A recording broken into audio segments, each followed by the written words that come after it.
Attention, please. And now, it's Cutter's Rockcast.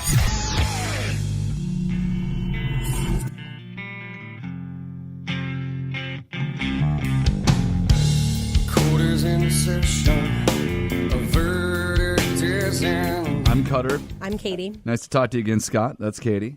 Hey, man. Nice talking to you. You as well. All right. Can you, just to make sure you got me, can you hear her? Can you hear me okay? Yep. Perfect. I can hear you good. Perfect. Awesome. Well, thanks for taking a minute, man. Greatly appreciate it. Congratulations are in order. Child number 4 on the way? Yeah, man. We're definitely excited. It was a bit unexpected, but definitely a blessing, man. So it's due in November. November. All right. Do we know if it's a boy or a girl yet? Are you sharing that information?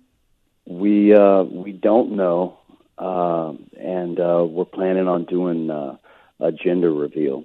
So we're keeping that a secret. Only one person in the family knows, and they're planning a reveal.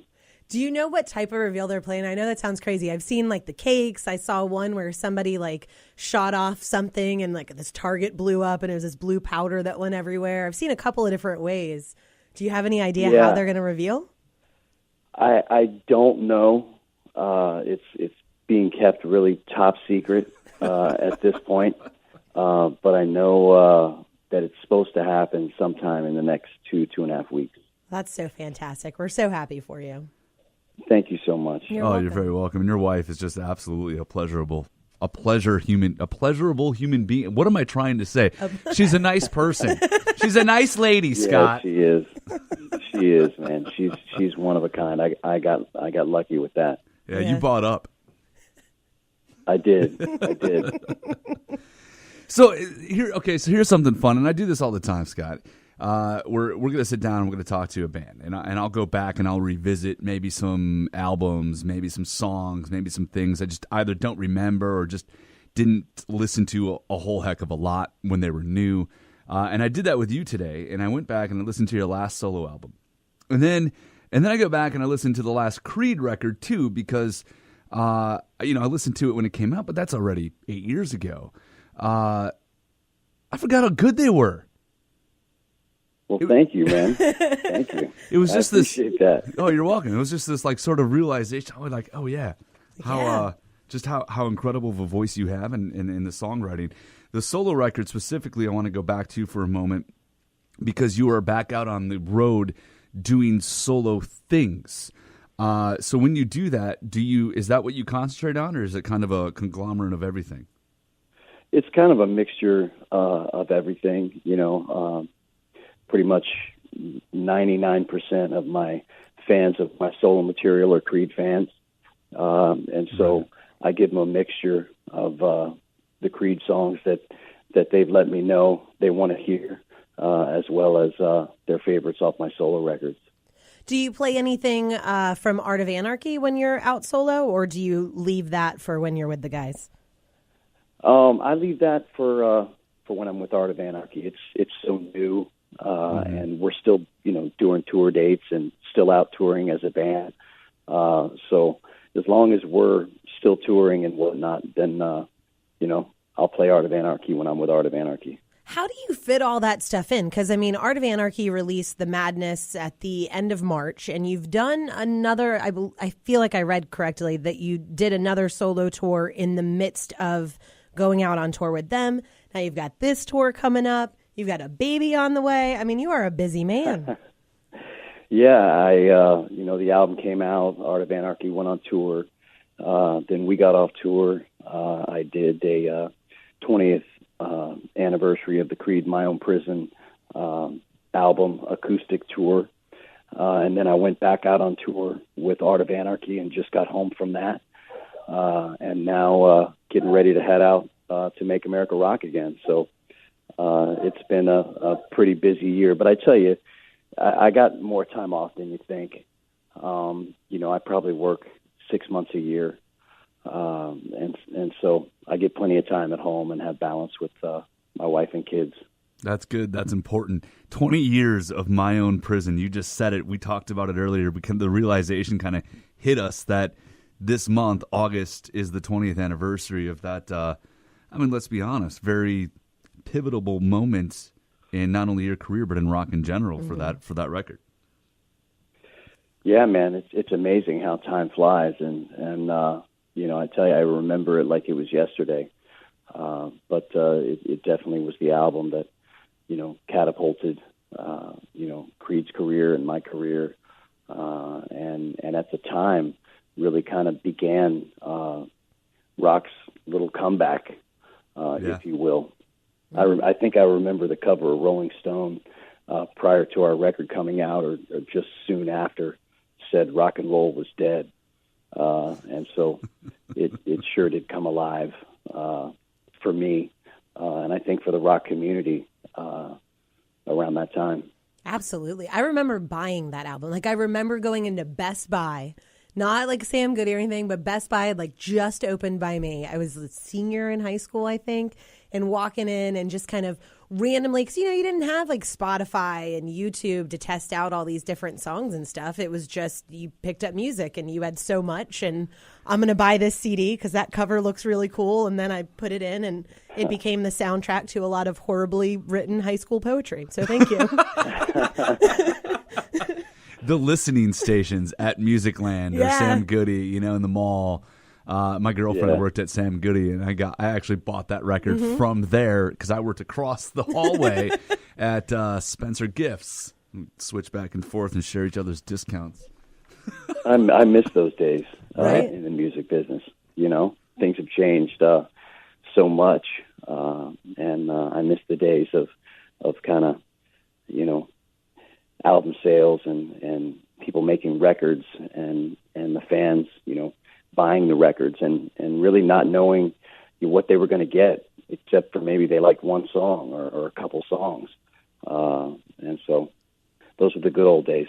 The music discovery. I don't know if it was the same for you, Scott, but I feel like the challenge of the music discovery before the internet was part of the fun. Mm-hmm. Yeah. Oh, most definitely. Most definitely. You look at that album cover, it's like, oh, that looks badass, and then it's Judas Priest, Hellbent for Leather or something. It's just right. I feel like that was even part of just the organic process of a band. Even at that point in time, if a band was really good, they made it, and it kind of, the little bands, the word of mouth didn't spread. They fiddled away, and it really brought the cream of the crop to the top. Whereas now it's just, there's almost so much music, you can't even get through all of it because there's so much. That's true. And it's so easily accessible, and I mean, pretty much it's out there for free. Yeah. And so, you got to wade through it and then find the bands you love and then check them out live. So I think the live show has become so much more important at this point than the actual record sale, Well, and that was going to be my next question is, how do you as a professional musician sort of handle that, without there being that kind of income coming from record sales? Is it touring? Is it merch? How are you specifically, really at this point as an independent artist, even handling that? Well, you definitely focus more on touring and the whole concert revenue stream, to be able to, keep your career moving forward and keeping you funded to continue to make new music. There are still those anomalies of some of these pop artists right now that are still, selling some records, and I'm hoping that the same thing happens with rock. Music is very cyclical, and rock comes in and out of mainstream favor. It has throughout its history, and I'm really hoping that we have another cycle where rock busts through and comes back into the mainstream favor and starts selling records again.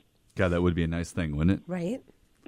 Now, do you think with going out and doing another solo run, do you have any plans on releasing any new solo material?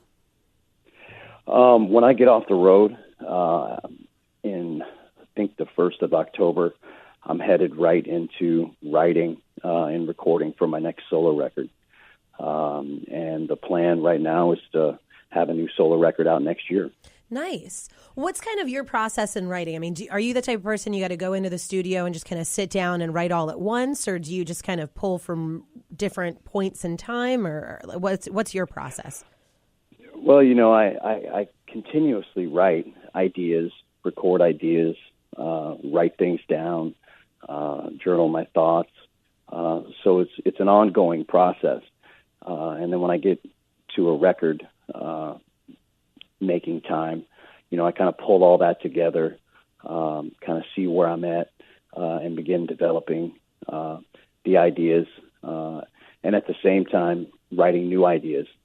And then the record just kind of begins to take shape once you get on a little bit of a run with a couple songs, and it just kind of creates itself, and when you're done once you've written that last song. You just get that. All right, I'm done. That's good. Let's go. Print it. Yeah. Nice. Very cool. The Make America Rock Again tour is going out August into September. It's Scott Stapp, Trapt are on a lot of dates, Drowning Pool, Sick Puppies, Adelita's Way, rock and roll, man. Yeah, man, it's gonna be a great night of rock, man. It's great with some of these young up and coming bands like Sick Puppies and Trapt, and some bands that have been around for a minute and have had some success. Adelita's Way and Drowning Pool, and so it's going to be a great night of rock and roll, man. I'm really looking forward to it. From my standpoint, we're bringing the big production and the big stage, and bringing the songs from the Creed catalog that the fans know. I think I'm going to throw in a couple of the solo tunes that also are known by the fans, and my set will be something that's going to be pretty dynamic and all the songs that people know.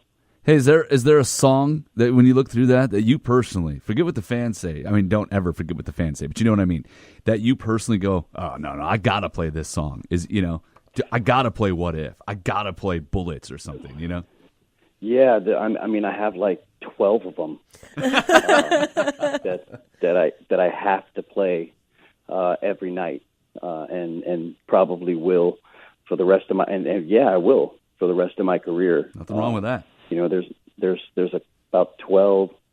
It's either 12 or 13 core songs that the fans expect to hear from me when they come to a show, and then I build everything else around that. But is there one specifically that you personally gravitate towards? That I gravitate towards? Wow, man, it changes all the time. I think most recently, I've been really vibing on My Sacrifice. Sure. But like I said, there's been tours where it's been Bullets. And there's been tours when it's been What If. There's been tours when it's been One Last Breath. There's been tours when it's been With Arms Wide Open. There's been tours when it's been Higher. There's been tours when it's been What's His Life For. There's been tours when it's been Are You Ready? So it changes. I think it kind of correlates to where I'm at in my life. Yeah. Emotionally and mentally and spiritually at the time. And right now I'm really feeling that tune when we play it. Well, hell yeah. Looking forward to watching you rock out on that. Awesome. I'm ready. I'm so ready. It's not even funny. It's going to be good. There's no doubt. Scott, we've done this numerous times, and I'll always end with, I'm happy you're doing well. Thank you, brother. I appreciate that. You got it, man. Give my love to the family. Give Katie's love to the family, and seriously, congratulations on that new baby. Congratulations on making America rock again, Scott. Yeah, man. I'll let Jackie know, and I look forward to seeing you guys when we're in town. Hell you yeah, got it, have a brother. good time. Thank you.